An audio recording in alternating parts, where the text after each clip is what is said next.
I have decided that it is best probably to do this tutorial in series. So I'm going to first give you an overview, a 101 on the basics of putting together your kombucha so that you can ferment it in your home. And then I will do another video that talks about carbonation and adding flavor and all of the fun things.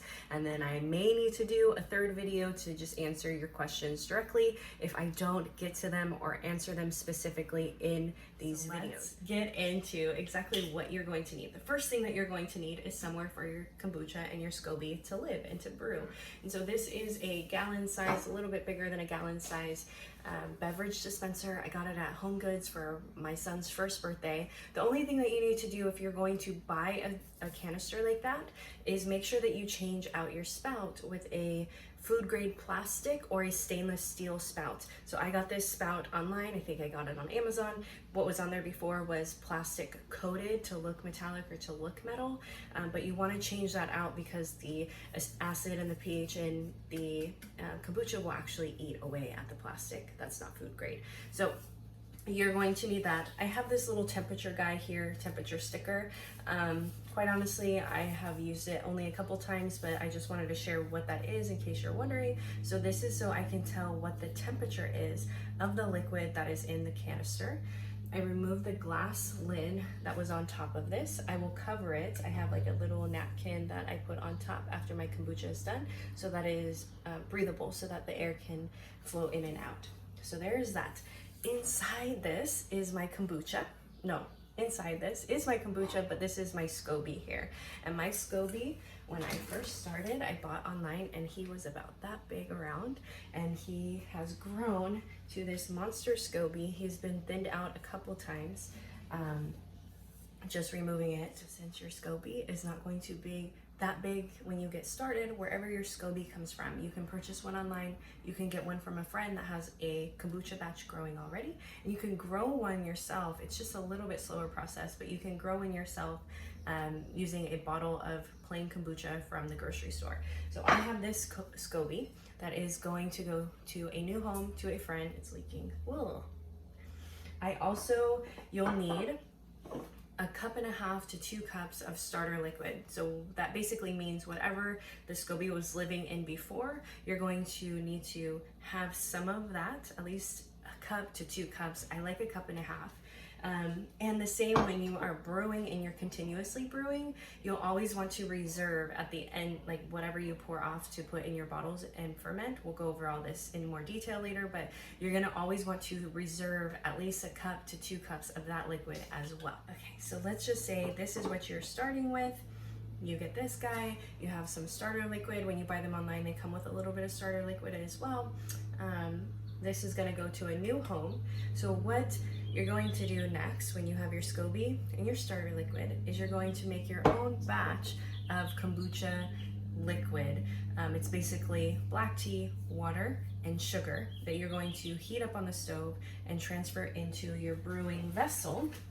Like this, you'll add your SCOBY and you'll add your starter liquids. You're going to need 8 cups of filtered water to bring to a boil in a stainless steel pot. Dump it in there. You're going to need another 8 cups of water, so 16 cups total, to add to it after you let your tea steep and brew. Then you're going to use organic cane sugar to brew. Sorry, that's kind of loud. To brew your kombucha, take a cup of organic sugar, put it in your water, and then stir it to have it dissolve. The next thing you're going to need is black tea. You can also use green tea. I've never done it before. If that's a question you have, I will research it for you, or you can do it yourself. But I like to use English breakfast tea, an organic fair trade black tea. You are going to want, and it's loose leaf. And I like to use loose leaf. I don't like to use tea bags. If that's all you have, I recommend taking the leaves out of the tea bags and putting them in a loose leaf strainer, or make the investment. I think I got this 3-inch tea strainer for $3, and then you'll use loose leaf tea. You need 2 tablespoons. Put the lid on it and have it ready to go. The lid put it on the stove until it comes to a boil. Turn it off, put your tea inside, keep the lid on, and let it sit. I like to let mine sit overnight. You could let it sit for 6 hours, 8 hours, whatever you feel comfortable with. When your tea becomes darker in color and steeped a little bit, it's been steeping for about an hour at this point, I will come back in and add another 8 cups of my water and leave the lid on. Tea has been sitting overnight with my water. It's this beautiful dark, darker than amber color with my black tea. So what I'm going to do is I'm going to take out my tea strainer ball. And then I'm going to take this canister, which is going to house my kombucha for the next couple weeks. I'm going to dump this pot of liquid inside. And I want to add this note because I thought about it last night. This step, everybody is always curious. Where do we add the flavor?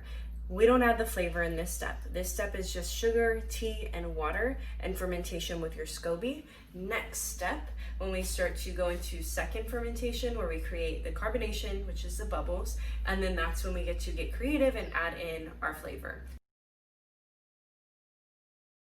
My SCOBY is in here. I put a napkin, a double napkin, cotton napkin on top, and I rubber band it to the top. That helps keep out any fruit flies or spiders, dust, things like that, but also allows airflow to my kombucha. Here is where my kombucha lives, in a little stand.